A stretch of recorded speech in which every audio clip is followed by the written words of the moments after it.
Malakas na palakpak para sa Diyos na buhay. Amen. Hallelujah. Hallelujah. Sige po, yung malakas na palakpak para kay Lord. Ibigay mo yung todo mo. Amen. Amen. Pwede ba yung may kasamang hallelujah? 1, 2, 3. Hallelujah. Amen. Alam niyo po, I'm so excited ngayong oras po nito, ngayong araw na ito, na i-share po yung good news at yung salita po ng Panginoon na tunay nga, alam ko po na may gagawin po si Lord sa bawat isa ngayong araw po na ito. Naniniwala ka ba doon? Naniniwala ka ba doon? Amen. Alam ko po, naniniwala po tayo doon at dinedeklara po natin sa panahon po na ito, sa oras po na ito, nasasamahan tayo ng Panginoon at be-bless po tayo ng Panginoon. Amen. Ang sabi po sa Mark chapter 9, verse 14 to 27, if you have your Bibles with you, pwede po kayong makabukas po sa akin. Kung wala kayong Bible na dala, kahit sa Bible app, and pwede nyong i-highlight para mamaya pag uwi nyo, pwede nyong aralin. Ang sabi po dito, in verse 14, when they came to the other disciples, they saw a large crowd around them, and the teachers of the law arguing with them. As soon as all the people saw Jesus, they were overwhelmed with wonder and ran to greet Him. So yung senaryo po nito, yung setup po dito, yung background po na story, pasensya na po medyo bibilisan ko kasi sobrang rami ko pong slides ngayon. Ayoko po mag-overtime tayo. Ang story po dito, yung setup po, si Jesus po, kasama po ng 3 disciples, nandun po sila sa Mount of Transfiguration. If you read chapter 19, verse 1, makikita nyo po dun kung ano po yung ginawa ni Jesus. And yung other 9 disciples ay naiwan po sa baba. But ang sabi po dito, sa verse 16, napipicture nyo po what are you arguing with them? He asked, verse 17, a man in the crowd answered, may isang mama po, ang kumausap kay Jesus at ang sabi niya, Teacher, I brought you my son who is possessed by a spirit that has robbed him of speech. Whenever it seizes him, it throws him to the ground. He foams at the mouth, gnashes his teeth, and becomes rigid. I asked your disciples to drive out the spirit, but they could not. In verse 19, you unbelieving generation, Jesus replied, how long shall I stay with you? How long shall I put up with you? Bring the boy to me. In verse 20, so they brought him. When the spirit saw Jesus, it immediately threw the boy into convulsion. He fell to the ground and rolled around, foaming at the mouth. In verse 21, Jesus asked the boy's father, how long has he been like this? Ang sagot po ng tatay, from childhood. It has often thrown him into fire or water to kill him. But if you can do anything, take pity on us and help us. Verse 23, if you can, said Jesus, everything is possible for one who believes. And in verse 24, immediately, the boy's father exclaimed, I do believe, help me overcome my unbelief. Sige po, palakpakan po natin pagkakabasa po ng salita ng Panginoon. Amen. So makikita po natin dito na yung story po dito na lumapit po sa Panginoong Hesus. At sa senaryo po, may sakit yung anak niya. Naiintindihan niyo po kung binasa niyo po, sinabayan niyo ako sa pagbasa, ganun po ang meron. Ganun po ang pangyayari po na nararanasan po nitong tatay na to. At alam niyo po, ang sabi niya dito, Lord, if you can. Ang sabi ni Lord, if I can, binalik sa kanya yung tanong, nothing is impossible to one who believes. Ang sabi niya, I do believe, Lord, but help my unbelief. Ngayon po, alam niyo po, pag binasa po natin ito, o inintindi natin na maigi, ang sabi niya, di ba, I believe, but help my unbelief. That's why today, I entitled this preaching, Help My Unbelief. Totoo po ba na minsan sa buhay po natin, na nagtitiwala naman talaga tayo sa Diyos? Pwede ko ba makita yung mga kamay na nagsasabi na nagtitiwala ako sa Diyos? Naniniwala ako sa Diyos. All of us, itataas mo kamay mo, na sasabihin natin na nagtitiwala ako sa Diyos. And ang pangalawang tanong, how many of us here have experienced frustrations, disappointments, difficulties, brokenness, na nag-iisa ka lang? Diba? Sa totoo lang po, gusto ko rin kayong tanungin. Siguro po, para lang rin, baka mamaya ako lang to eh. Totoo po ba na minsan, pag merong pagpapala, madali pong sabihin na nagtitiwala ako sa Diyos? Pag maalwa ng buhay, kapag may pagpapala, kapag na-promote ka sa trabaho, kapag natanggap ka sa trabahong pinapangarap mo, kapag sinagot ka nung dawan mo, pambihira, ang daling sabihin na, Lord, I thank you. Lord, naniniwala ako sa iyo. Pero minsan, dumarating po yung mga problema ng buhay, dumating sa punto na nagkasakit yung anak mo, may nagkasakit sa family mo, natanggal ka sa trabaho, na-demote ka sa trabaho, bumagsak ka sa pag-aaral, at nagkaroon ng problema sa finances, o nag-break kayo ng jowa mo. Di ba? Minsan, ang hirap nang sabihin na nagtitiwala ako sa iyo. Tama po ba yun? Ay iba talaga, mga perfect kayo dito, no? Parang ako lang talaga yung masama, no? Tama po ba minsan, sa totoo lang, di ba? Ang hirap pong sabihin na, Lord, nagtitiwala ako sa iyo. Kapag dumadating yung pagsubok sa buhay po natin. Minsan parang hirap-hirap sumimba, ang hirap-hirap itaas ang kamay, ang hirap-hirap mag-worship, ang hirap-hirap umaten sa C2S. Tama po ba? Kapag may problema ka pinagdadaanan, di ba minsan pa may word pa tayo, hayaan mo muna ako. Hahanapin ko lang ang sarili ko. Wow. Hindi mo makikita sarili mo, kay Lord mo lang matatagpuan yun. Di ba? Hanapin mo si Lord, doon mo makikita yung sarili mo. Di ba? Pero, ba't ba ako napunta doon? Pero, alam nyo po, sa totoo lang, sasabihin natin na naniniwala tayo sa Panginoon, pero pag dumating po yung pagsubok sa buhay po natin, dumarating po rin yung unbelief. Kaya ngayon, maaari ikaw to eh. Sasabihin mo, Lord, I do believe, but Lord, help me overcome my unbelief. Maaari na nagtitiwala ka sa Panginoon, pero kasama pa rin yung doubt. Maaari po, pwede palang mag-coexist po yung bagay na yon. So, biblical naman po siya. Nangyayari po talaga sa buhay ng Kristiyano yon. Pero po, alam niyo po, ang tanong, why do we stop believing? Sasabihin natin, di ba, naniniwala ako sa Panginoon, pero minsan, uulitin ko, pag dumarating na yung pagsubok ng buhay, minsan sa tagal mo ng Kristiyano, 10 years, 15 years, 20 years, yung pinapanalangin mo, hindi nangyayari. Di ba, minsan natatakot ka na uling magtiwala sa Diyos. Tama po ba? Di ba, minsan natatakot ka na ulit na, Lord, sa totoo lang, di ba? Sa totoo lang po, bago tayo mag-dive, mag-dig deep doon sa, sa story po, doon sa text po natin. Sa totoo lang po, di ba? Minsan ang tagal mo ng Christian, pero pag nangyayari po na yung prayer mo ay hindi sinasagot for 5 years, 10 years, o kahit 1 taon, 2 buwan ka na nga lang, nananalangin, pag hindi sinasagot, iniyak mo na, niluhod mo na, di ba? Lahat, tulo lahat, inaltar call mo na, di ba? Bisa pag hindi nangyayari, nahihirapan na tayo maniwala ulit sa Diyos. Amen. Parang hindi talaga kayo ganon perfect kayo dito. Tama po ba? Lalo na, prone dito, lalo na po yung mga matatagal ng Christians. Parang, sasabihin natin na, gagawin ni Lord dyan eh. Malay mo. Di ba? Minsan sa prayer natin, sasabihin natin, Lord, sana po, ganito. Di ba? Baka naman, Lord. Parang hindi ka sigurado na gagawin ng Diyos. And meron pong cause yun. Bakit po ba nangyayari po sa atin yung unbelief? First, bakit po ba? Why do we stop believing? Number 1, because of the delay. May 2 pong D. At pangalawang D, disappointments. Maaari po na-delay yung pinapanalangin po natin. Maaari po na-disappoint po tayo, kaya tumitigil na po tayo maniwala at magtiwala sa Panginoon. We may be frustrated by past disappointments. We may be disappointments kahit doon sa current situation po natin. Kaya nahihirapan tayo magtiwala uli sa Diyos.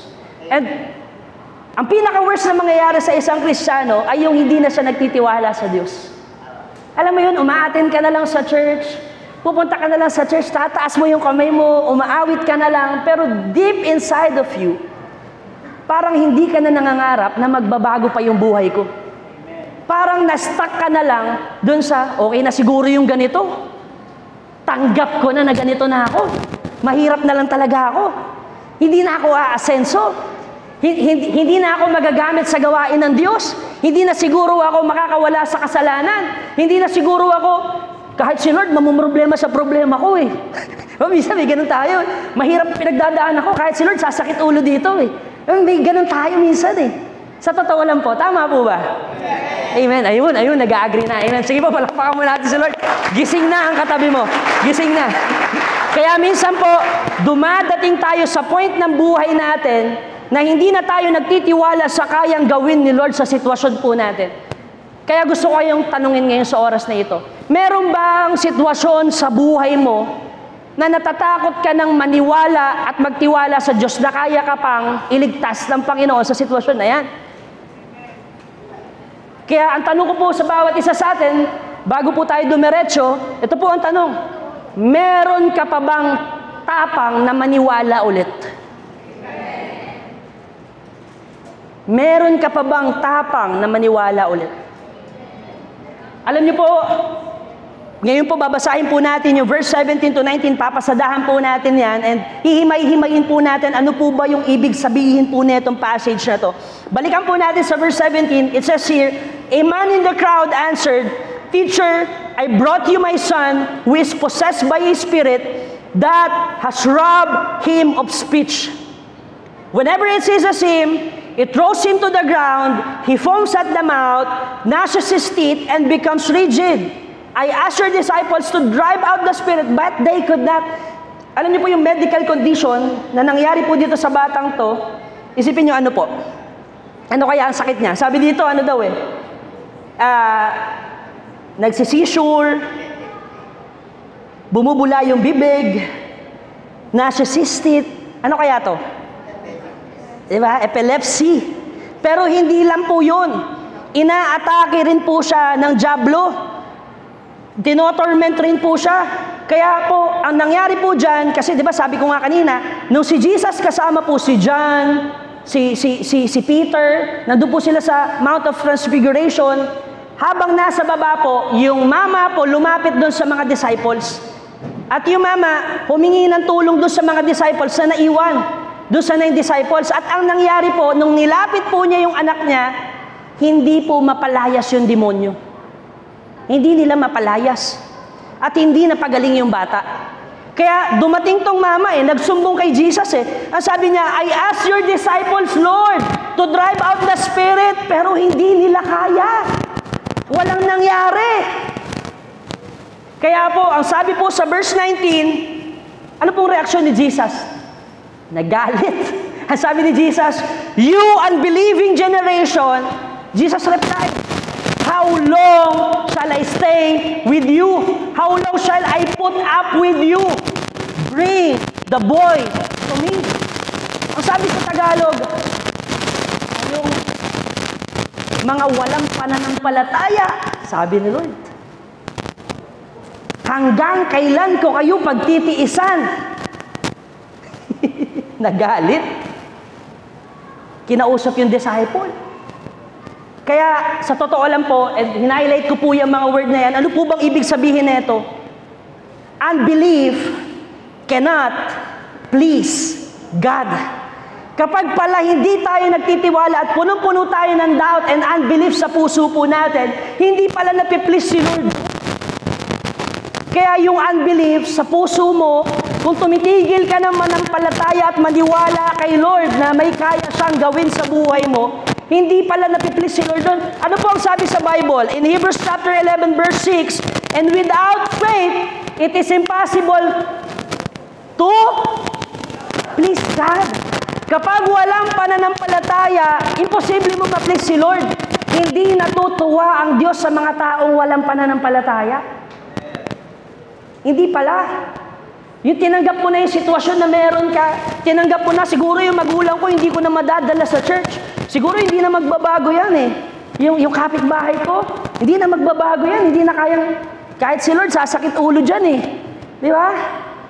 May mga ganun po tayo, bisan nakakalimutan na natin na walang imposible sa Diyos. Kaya po ang sabi po sa Hebrews 3 chapter 3 verse 12, it says here, see to it. Alam niyo po ba yung unbelief friend? Ang sabi dito, brothers and sisters, that none of you has a sinful unbelieving heart that turns away from the living God. Ang unbelief po pala, kasalanan rin po. At hindi lang po siya kasalanan, nilalayo ka sa Diyos. Kapag hindi ka na naniniwala na may kaya siyang gawin.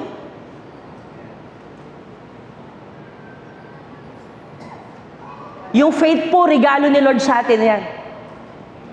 Kung sinasabi mo na Christian ka at hindi mo ginagamit yung pananampalataya, sayang naman. Kasi ang Christianity po, ito po yung ating pinangahawakan, yung pananampalataya natin sa Diyos. Amen po ba?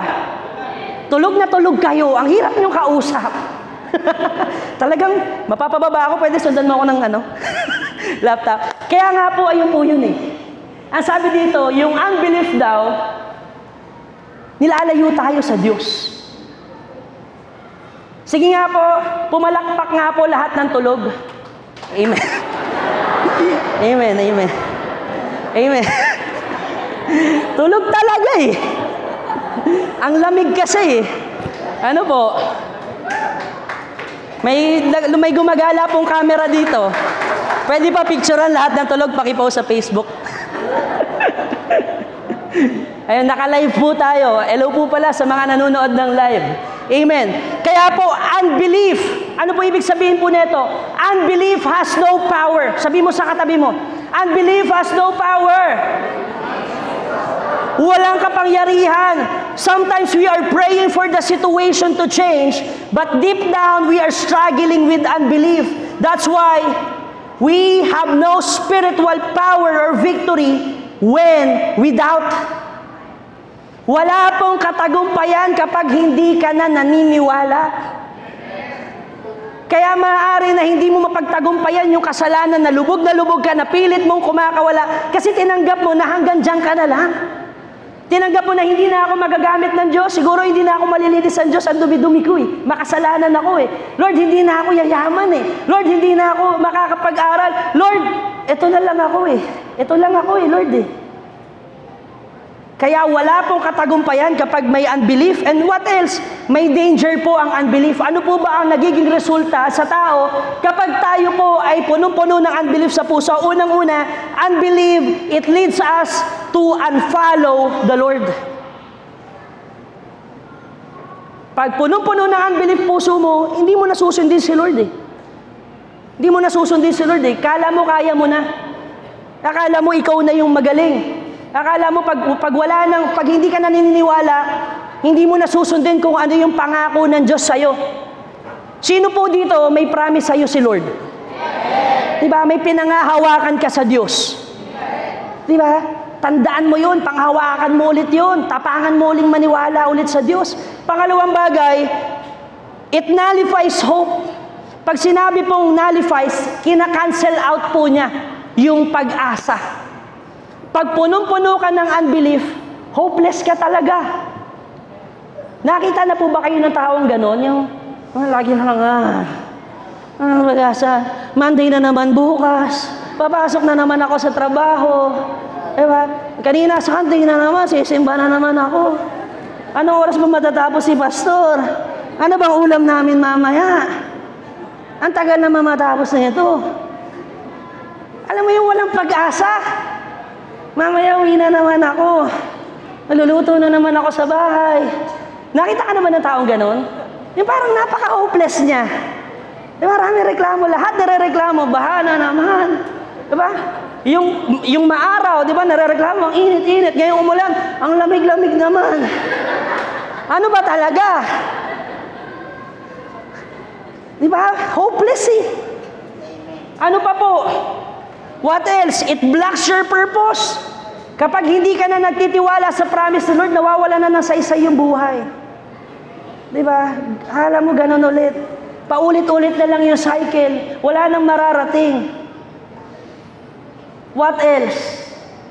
It erases faith. Nawawalan na yung, wala na yung faith sa buhay mo. Yung faith hanggang Bible na lang, binabasa mo na lang.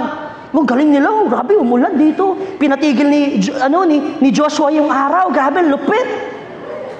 Hanggang doon na lang eh. pinakain ni Lord yung 5,000, no? Pambihira. Tapos ikaw, wala kang makain. Di ba? Hanggang doon na lang yung faith eh. Hindi na pinagana. Ang galing gumaling, oh. Napagaling ni Jesus. Ako siguro, hindi na ako gagaling. What else? It limits your growth.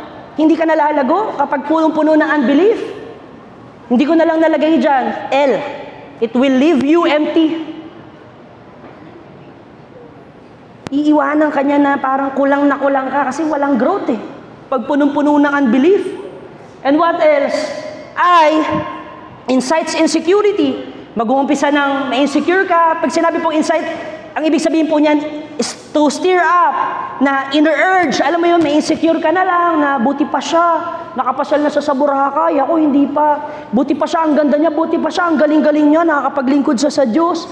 Puro ka na lang, kinukumpare mo na lang yung sarili mo sa iba. Buti pa siya, nakapag-ibang bansa na. Buti pa siya, na-promote sa trabaho. Buti pa siya, sinagot, ako busted.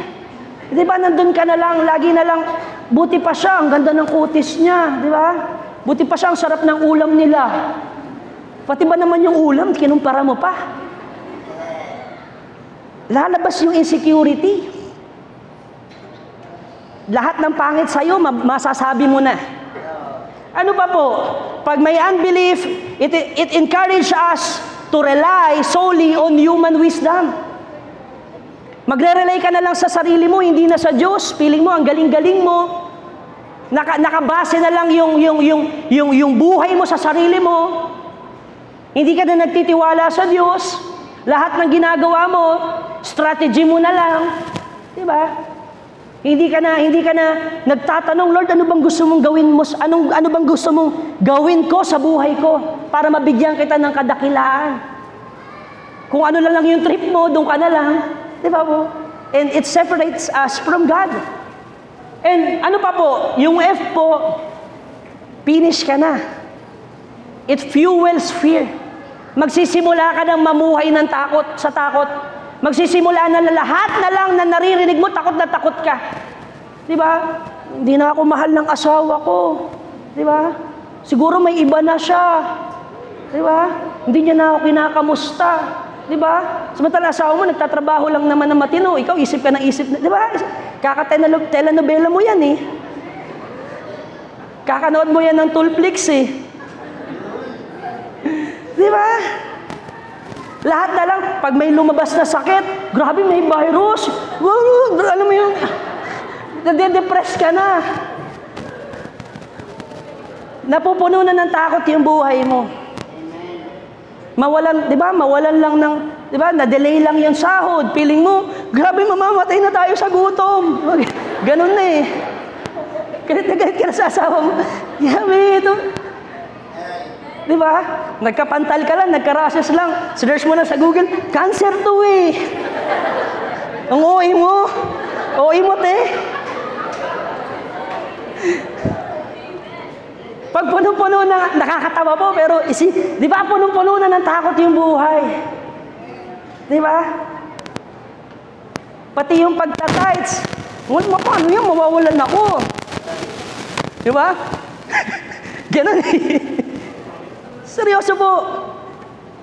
Kahit yung pagpa-partner sa kingdom, kahit po yung paglilingkod natin, paano yan?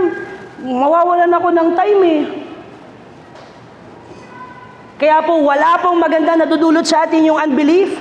Kaya po, in Matthew chapter 17, verse 19 to 20, ano po ang nangyari? Then came the disciples to Jesus apart and said, why could we not cast him out? Ang sabi po ng disciple, Lord, nung hindi nila mapalayas, pinagalitan sila ni Lord, kayo mga unbelieving generation. Diba, hanggang kailan ko kayo mapagtitiisan? Lumapit yung mga disciple, Jesus, bakit ba hindi namin mapalayas? Bakit ganun? Pray kami ng pray. Bakit hindi mapalayas, hindi napapagaling yung bata? Sabi mo, binigyan mo kami ng authority, binigyan mo kami ng kapangyarihan, Christian na kami. Diba? Pero sabi ni Lord sa kanila, binalik sa kanila ni Lord. And Jesus said unto them, ano sabi? Because of what? Because of your... Sa totoo lang po, minsan hingi tayo ng hingi ng miracle power ni Lord. Lord, bakit ganun? Hindi pa rin nasasagot yung panalangin ko. Ang tagal ko na niluluhod sa iyo to. Gusto ko ma-promote sa trabaho. trabaho, gusto kong mag-apply dito, gusto kong yumaman, gusto kong mapasagot ko siya. Pero ang tanong, naniniwala ka ba? Sometimes hindi natin nare-receive yung pangako ni Lord sa buhay po natin because of unbelief. Wala naman pong imposible sa Diyos, tama po ba? Wala naman pong hindi kayang gawin ng Diyos, tama po ba? Ang tanong, nagtitiwala ka ba sa Kanya? Umina. Ha? Yun eh, hindi ka sigurado eh. Nagtitiwala ka ba sa Kanya? Amen. Amen. Kaya po, ang sabi po dito, no, because of your unbelief. That's why, alam niyo po, yung unbelief can prohibit vision fulfillment. Kapag tayo puno ng takot, hindi mangyayari yung vision na binibigay sa iyo ng Diyos. Hindi mangyayari yun. Kapag may unbelief tayo, it can prohibit a miracle from being birthed in your life. Yung ipapanganak na miracle para sa iyo, yung niluluto ni Lord para sa iyo, na magandang plano. Pero dahil hindi ka nagtitiwala, pambihira, hindi ibibigay ng Diyos. Sa totoo lang, minsan, yun tayo naniniwala tayo sa Diyos. Pero lalabas sa bibig natin na, Lord, baka naman. Diba? Di ba pwede na, Lord, alam ko, bibigay mo sa akin to. Kahit sa panalangin po, di ba? Minsan panalangin natin, Lord, sana po ganito eh. Alam niyo yung sana na word? Parang di ka sigurado eh. Kaya pag nananalangin tayo, dinideklara yun, Lord, sa pangalan ni Jesus, you will heal me. Di ba? Lord, sa pangalan ni Jesus, pagpapalain mo ako. In Jesus' name. Ganun po ang manalangin. Kapag hihingi ka kay Lord, ideklara mo sa pangalan ni Jesus. Di ba? Amen po. Amen. Kaya po, in Mark chapter 17 to 18, dadiretso po tayo. A man in the crowd answered, habang pinapagalitan po ni Lord yung mga disciple, may mama po ang sabi kay Jesus, tumabi, Teacher, I brought you my son who is possessed by a spirit that has robbed him of speech. Ito po yung nangyari sa anak eh. Naging pipi at bingi. Whenever it seizes him, it throws him to the ground, he foams at the mouth, gnashes his teeth, and becomes rigid.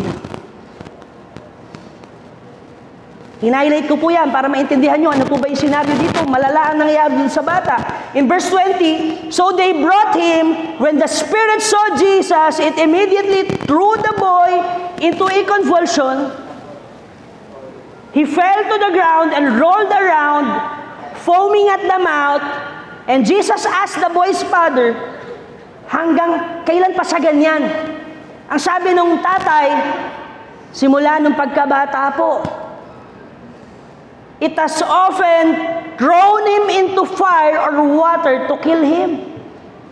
Hindi lang siya inaatake ng, alam mo yun, hindi lang ikinukumbulsyon, pinagtatangkaan pa po siyang patayin.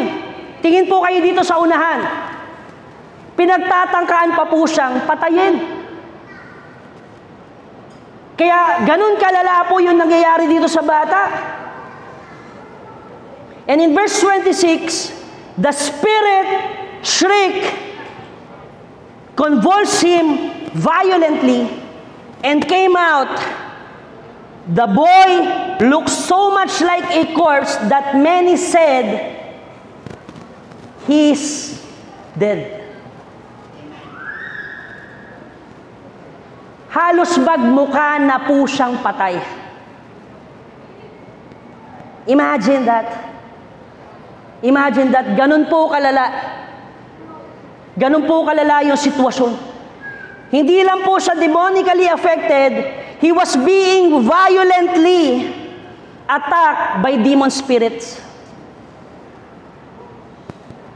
Imagine niyo po yung senaryo. Kinokonvulsion, bumubula yung bibig, alam mo yun, habang nangangatog. Tapos tinatapon pa sa, kung hindi sa apoy, sa tubig, para mamatay siya. At halos magmukha ng patay yung bata. At lahat po ng tao doon nakita yung pangyayari na parang wala nang kayang gawin ng Diyos. Sino po dito may ganyang pangyayari sa buhay niya? Maaring hindi ka nagtataas ng kamay ngayon. Maaring hindi ka umuoo. Pero minsan sa buhay natin, meron pong mga patay na sitwasyon. Patay na relasyon. Patay na purpose. Patay na calling. Patay na buhay. Patay na passion. Na, alam mo yun, buhay ka pero mukha kang patay. Diba? Imagine that. Ang ibig sabihin ko po, buhay ka pero parang, alam mo yung paulit-ulit na lang yung nangyayari sa buhay mo na parang imposible nang makawala ka doon. Kaya po, ang nangyari po doon, ano po, nakita natin na talagang kawawa po yung itsura ng bata. In verse 22, ang sabi po ng tatay, lumapit po siya sa Panginoon at ang sabi niya, but if you can do anything. Let me highlight that word. If you can. Titignan natin Lalapit siya sa Diyos. Hihingi siya ng tulong. Kilala niya na si Jesus yung Messiah. Alam niya na si Lord na yung Diyos na nasa harapan niya. At sasabihin niya, Jesus, baka naman kaya mo. If you can, Lord, take pity on us. Ano pong ibig sabihin nito? Wala yung pagtitiwala sa Diyos Tama? Ang tanong niya, Lord, baka kaya mo? Hindi, Lord, alam ko kaya mo to. Hindi. Ang tanong niya, Lord, if you can. Baka naman. Pwede ba, Lord? Habang umiyak siguro yung tatay, baka kaya mo. Pero po ang sagot ni Lord sa kanya, sinagot siya ni Jesus. Ang sabi po dito, if you can, sabi ni Lord sa verse 24, 23, if you can, said Jesus, everything is possible for one who believes. Binalik niya yung tanong Sabi ni Lord, sabi nung tatay, Lord, if you can. Sabi niya, if I can? Ha? Sabi niya na, everything is possible for one who believes. Kaya po, ang sabi ng tatay, immediately the boy's father exclaimed, I do believe, Lord. Help me overcome my unbelief. Hindi ko naman po masisi yung tatay kasi imagine nyo, dinala niya na sa disciple Tapos hindi pa rin napagaling. Siguro yung 9 disciples, nagpe-pray sila.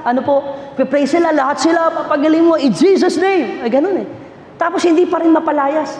Yung tatay, umiiyak na siguro, wala nang sitwasyon, wala nang pagkakataon, wala na siguro kawala kami dito sa sitwasyon na to, hindi na kaya ni Lord to, siguro, wala na siguro may kaya pa magpagaling sa anak ko, nandun Parang imposible at nakikita po ng lahat ng tao na yun na nandun, na parang imposible, na kahit po yung mga disciples sa mata nila, imposible na kasi hindi namin napagaling Kaya ang sabi nung tatay, Lord, I believe, but help my unbelief.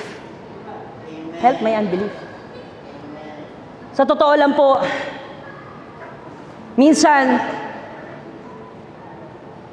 nahihirapan na tayong magtiwala kay Lord kapag imposible na yung bagay na hinihingi natin. Diba? Kahit sa church Imagine niyo, diba? Kahit sa church, sa totoo lang, tayo, mga Christian, diba? Halimbawa, pagka may nagpapapray sa'yo, kapag nagpapapray sa'yo na, pag-pray mo naman ako kasi may trangkaso ako may sakit ako ganito, sakit ng ulo ko, pag-pray mo di ba tama?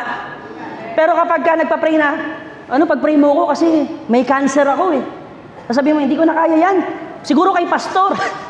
Ganun natuturo mo na Pag minsan parang imposible na, natatakot ka na. Nagpe-play safe ka na. Naiintindihan niyo po ako. Nagpe-play safe ka na. Na pinapasa mo na sa iba na hindi ko na siguro kayang gawin yan. Minsan pag imposible, nahihirapan na tayong arukin na parang tila ba na hindi na kaya siguro to. And Naalala ko po yung story ni Abraham tsaka ni Sarah. Naalala niyo po yun? Di ba? Imagine, si Lord, pinangakuan si Abraham ng imposible. At ano po ba yung imposible sa kanila? Ang imposible po, sabi niya kay Abraham, magkakaanak ka. Magkakaanak ka. Ang siste, si Abraham at si Sarah, baog. At hindi lang yun. Si Abraham, 99 years old na. Pa 100 na. Si Sarah, 90 years old na. Isipin mo, lola mo, buntis. Haharap sa bahay niyo, buntis ako, apo. Nahihibang ka na. No, pwedeng ganun eh. Para kang ewan lang, makapagbiro ka talaga la, oh. Di ba? Pag binabasa natin sa Bible kasi parang, hindi ba katotohanan eh, di ba? Parang hindi natin maarok eh. Pero isipin mo, ganun ang pangako ng Diyos sa kanya. Magkakaanak ka pa. Wala kang anak, ang pangako ko sa iyo, magkakaanak ka pa. Ano nangyari? Nangyari po. Nagbuntis po si Sarah. Kinig po kayo sa unahan. Kinig kayo sa unahan. Huwag muna magdaldalan. Pinaper ko po itong preaching na to. Huwag po kayo magkwentuhan dito. Pinagpagura ko po ito. Pakinggan nyo po. Hindi po aksidente na nandito ka ngayon. Kinakausap ka ng Diyos. Kinakausap ka ng Diyos. Ano po nangyari? Nagbuntis. Nagbuntis. At nung nagbuntis po, hindi lang nagbuntis, nanganak. Pinanganak si Isaac. Sipin mo, lola mo, no, nabuntis, umikire, no? Ganun. Diba? Kasi sabihin ng asawa niya, ano nangyari sana? Pumutak na ba? Hindi, arthritis lang. Kala ko mabubano, kala ko ano na eh. Pero ganun po yung nangyari. At pinanganak si Isaac. It seems impossible until it works. Parang imposible until it works. Ano pong sabi ng Bible? In Romans chapter 4 verse 20, ito po ang meron pong heart si Abraham. No unbelief or distrust made him waver concerning the promise of God, but he grew strong and was empowered by faith as he gave praise and glory to God. Woo! Amen! Amen! Kaya yung imposible sa buhay mo, kayang milagro ng Panginoon. Magtiwala ka lang. Imagine David. Alam niyo po si David at si Goliath? Di ba? Kilala niyo po? Si David and Goliath, alam niyo po yung story po nun, yung Israelites during that time,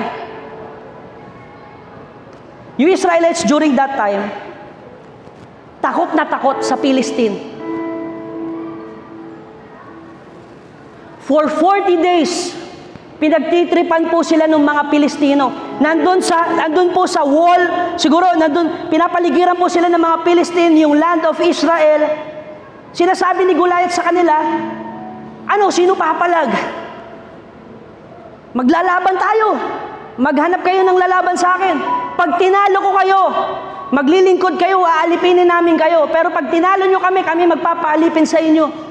For 40 days, araw at gabi, pinagtitripan sila, inaasar sila. Sino papalag? Wala pala kayo eh. Ganun po yung nangyari.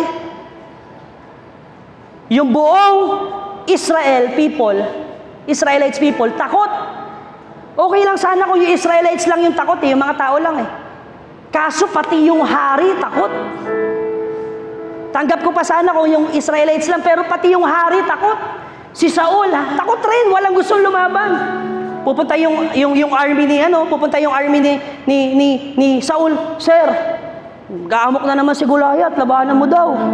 Wala bang Hindi, busy ako, may trangkaso ako, sabihin mo. Takot eh. Another day, pumunta na naman, may gagawin ako may meeting ako. Diba? Wala nang gustong lumaban. Hanggang may dumaan. Sino po dumaan? Si David. Maghahatid lang ng tinapay. Nakita niya pinagtitripan eh. Nakita niya may nag-aamok eh. Ano pong sabi ni David? In 1 Samuel chapter 16, verse 32, don't worry about this Philistine. Sabi niya kay Saul, I'll go fight him. Sabi niya, sir, huwag ka na mag-alala, ako papalag dyan. Si Goliath po, ang height po niya, 9', 9'9". Si David, during that time, ang sabi po na sa studies, parang nasa 15 years old lang siya. At yung height niya nasa 5 feet lang. Imagine niyo yung 5 feet lalabanan yung 9'9". Kahit ano pang isipin mo, parang, di ba? Hindi mananalo talaga eh. Tama po? Hindi talaga mananalo, tama? Imposible, di ba? Pero ang sabi po dito ni Saul kay David, David, don't be ridiculous. There's no way you can fight this Philistine. There's no way na makakawala ka pa sa sitwasyon mo. There's no way na aasenso ka pa. There's no way na gagaling ka pa. Ang sabi dito, and possibly win. You're only a boy. Bata ka lang. Bata ka lang. And it's been a man of war since youth. Siya bihasa na yan. Legendary na yan, boy. Ikaw, magkakatid ka lang ng tinapay. Anong trip mo dito? Sabi ni David, ako papalag. Sir, kaya ko yan. Kaya ko yan. May tapang siya eh. Na kahit malaki siya, parang imposible, sir, pero may kayang gawin ng Diyos, sir. Ako lalaban, di ba? Sira. Ano po nangyari? Isang slingshot lang eh. Psst. Tumba si Goliath. Pinugot ang ulo. Ano ba yung mga Goliath ng buhay mo? Ano ba yung parang imposible sa buhay mo? Ano ba yung sitwasyon na kala mo parang, Lord, hindi ko na kaya to eh. Parang hindi na mangyayari sa akin to eh. It seems impossible until it works. Until it works.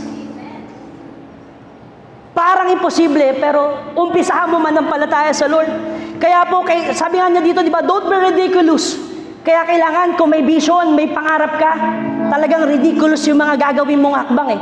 Kaya po ang sabi po, unless you are willing to do the ridiculous, God will not do the miraculous. When you have God, you don't have to know everything about it. You just do it. Kaya kung may, alam mo yun, kung may pangarap ka, kung may gusto kang mangyari, kung sinasabi ni Lord na gagamitin kita sa ganitong bagay, huwag mong ikatakot yun. Kung sinasabi ni Lord na papagalingin pa rin kita, ire-restore ko yung family mo, gagawa ako ng paraan para madala mo sila sa Panginoon. I tell you, church, wala pong imposible sa Diyos. Amen! Amen! Amen! Wala pong imposible sa Diyos. Sige, palakpakan po natin si Jesus. Amen. Kaya po, sometimes we cannot fight our battles because we choose to be afraid rather than to believe. Kaya minsan hindi natin mapanalo yung laban kasi mas pinipili natin matakot rather than to believe. Kaya po, kung meron kang pananampalataya at naniniwala ka, you have to take risk. Sabi mo sa katabi mo, risk. May itataya ka, may isusugal ka eh. Buti pa sa loto, ang galing mong tumaya, pero sa Panginoon ayaw mo, pambihira ka naman. Diba? Buti pa sa sa sabong, sugal ka ng sugal, pero sa Diyos ayaw mong sumugal, pambihira. Ngayon, umpisahan mo mag-take ng risk sa Panginoon. Huwag ka mag-play safe, iluhod mo sa panalangin yan, ideklara mo yan. Ideklara mo yan. Kaya po, sa totoo lang po, there's no such thing as free risk faith. Wala pong faith na sasabihin natin, walang risk, hindi po eh. And some of us, we are paralyzed by fear. We are paralyzed dun sa mga doubts natin. Minsan hindi mangyari-yari yung gusto natin mangyari na pinapanalangin natin kay Lord kasi napaparalyze ka. Hindi ka makapag-start ng business. Ang tagal-tagal mo nang pinaplano yan. 5 years, 7 years na, wala pa rin. Kasi parang tatakot ka pa rin. Minsan, masyado po tayong takot. Hindi ka makapag-propose. Di ba? Masyado kang takot. Hindi ka makapag-serve kay Lord. Diba? Lord, kukulakin yung oras. Serve pa ba ako? Parang hindi ko kaya yan, Lord.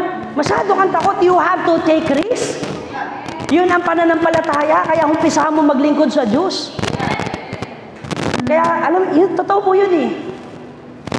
Kung nagtitiwala ka sa Panginoon, huwag mo nang alalahanin kung parang, pag naglingkod kasi ako, baka pabayaan ako ng Diyos eh. Pag naglingkod ako, mawawalan ako ng time eh. Baka naman, ako naman yung kawawa dyan, Lord. Hindi. Kung may faith ka, maglilingkod ka sa Diyos. And what else? Minsan, some of us here, takot na takot ka mag-tithes. Takot na takot ka mag-partner sa kingdom. Oh, Lord, kasi baka mawalan ako eh. Paano naman ako, Lord? Ibibigay ko ba yung 10% para sa'yo?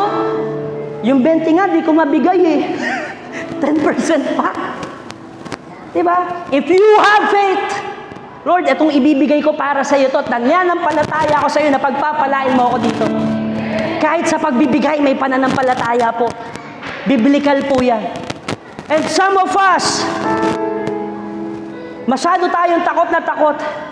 Kaya po yung unbelief keeps you from launching out. Kapag punong-puno po tayo ng unbelief, hindi ka makakapag-try ng something new. Kaya minsan sawang-sawa ka na sa buhay mo. Minsan sawang-sawa ka na sa ginagawa mo kasi cycle na lang, hindi ka nakakaranas ng bago kasi takot ka dun sa bago. Kasi hindi ka nagtitiwala na dun sa bago, pagpapalain ka pa rin ng Diyos. Dun sa outside of your comfort zone, parang feeling mo iiwanan ka ng Diyos. Pero kahit na imposible, magpapala at magpapala ang Diyos dahil kasama mo siya. Amen po. Amen po. Kaya po sa Ecclesiastes chapter 11 verse 4 to 6, farmers who wait for perfect weather never plant. If they watch every cloud, they never harvest.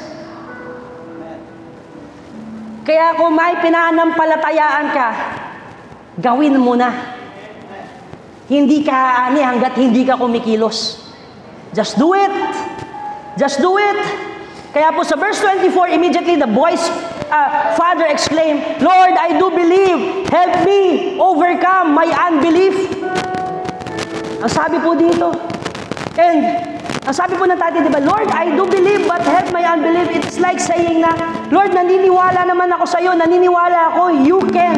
But I'm not sure kung gagawin mo talaga. Nag-coexist mo eh. Lord, naniniwala ako sa iyo eh, pero, Lord, tulungan mo ko, wala akong pananampalataya eh. At alam niyo po, minsan kasi akala natin, yung kabaliktaran ng faith is yung doubt or fear. Pero sa totoo lang po, minsan nagko-coexist po talaga siya. Pwedeng nananampalataya ka, at some point, may fear pa rin. Pero ano po ba yung dapat mong gawin? Anong ginawa po ng tatay? Binanggit niya kay Lord. Lord, nagtitiwala ako sa iyo, pero Lord, natatakot ako. Walang masama doon. Walang masama doon. Sabihin mo lang kay Lord, Lord, nagtitiwala ako sa iyo eh. Pero Lord, parang hindi ako sigurado, tulungan mo ako. Give me more faith. Give me more faith, Lord. Wala pong masama doon. Hingin mo lang sa Panginoon. Ang sabi ng Bible, He is the author and finisher of faith. Siya ang nagpo-provide ng pananampalataya mo. Hindi tayo nagpo-produce ng sarili nating faith nang gagaling kay Lord dyan. Kaya kung nagkukulang ka sa pananampalataya, panalangin mo kay Lord, Lord, give me more faith, Lord. Tulungan mo ako. Tulungan mo akong maniwala ulit sa iyo, Panginoon, na may kaya ka gawin. Kasi po, sabi ng Bible, my grace is sufficient for you, for my strength, as sabi ni Jesus, is made perfect in weakness. Sige po, palakpakan po natin si Lord. Kaya po sa verse 20, Jesus saw that a crowd was running to the scene. He rebuked the impure spirit.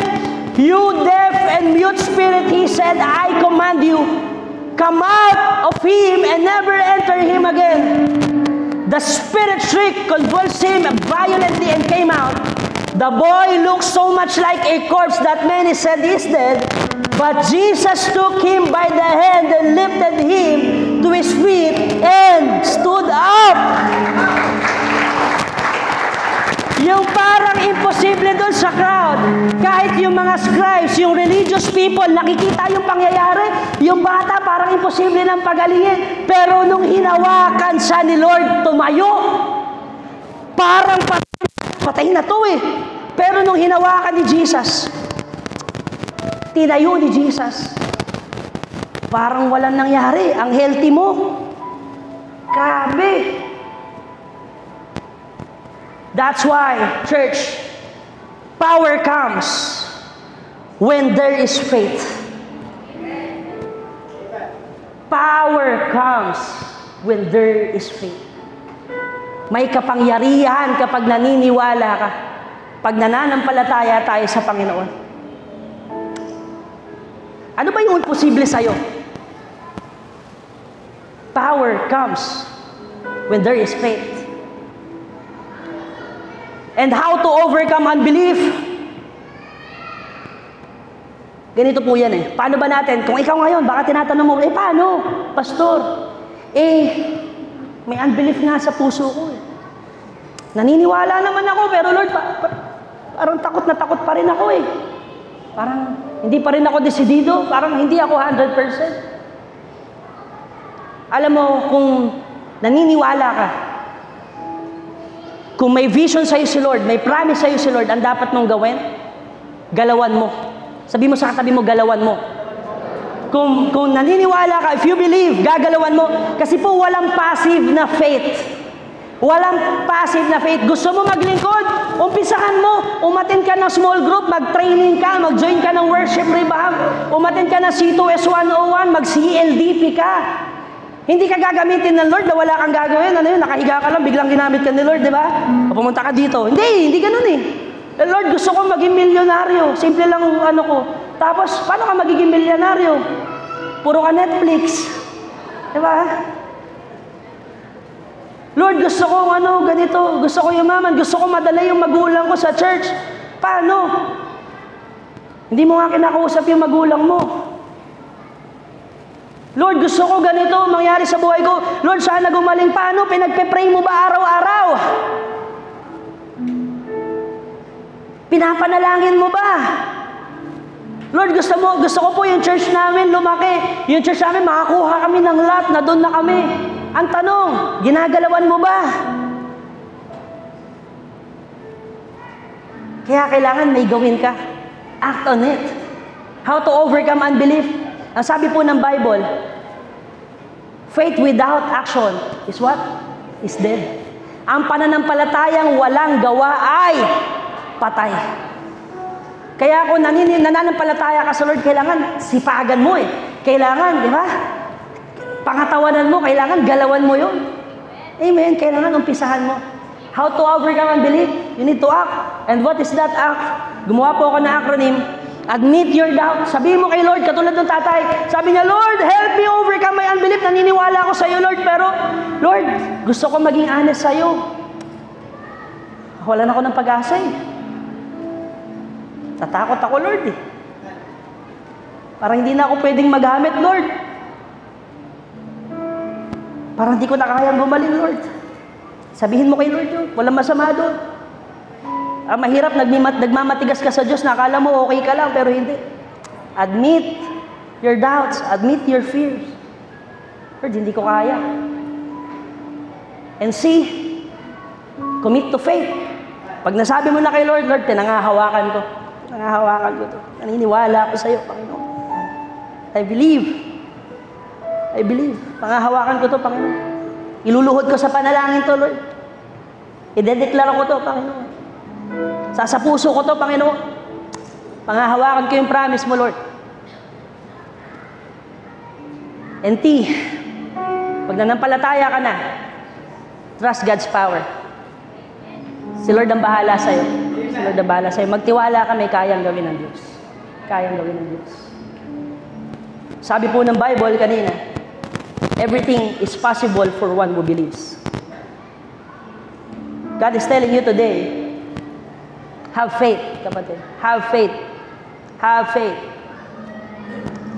Believe again. Kung matagal ka nang parang nadidismaya ka sa buhay mo, tapos natakot ka na uling manampalataya sa Diyos, nag-play safe ka na, hindi pa tapos ang Diyos sa buhay mo. Believe again. Maniwala ka ulit. Maniwala ka ulit. Minsan sa tagal na natin sa church, naging passive na yung faith natin, basta attend na lang ako. Umulit-ulit na lang yung cycle ng buhay mo, walang nangyaring maganda, hindi. Start believing again.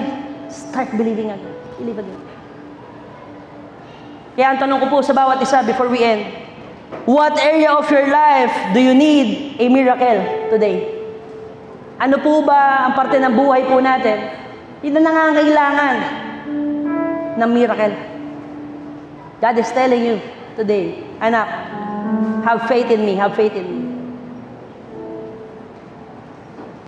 Pwede ko po mamayahan na lahat na tumayo.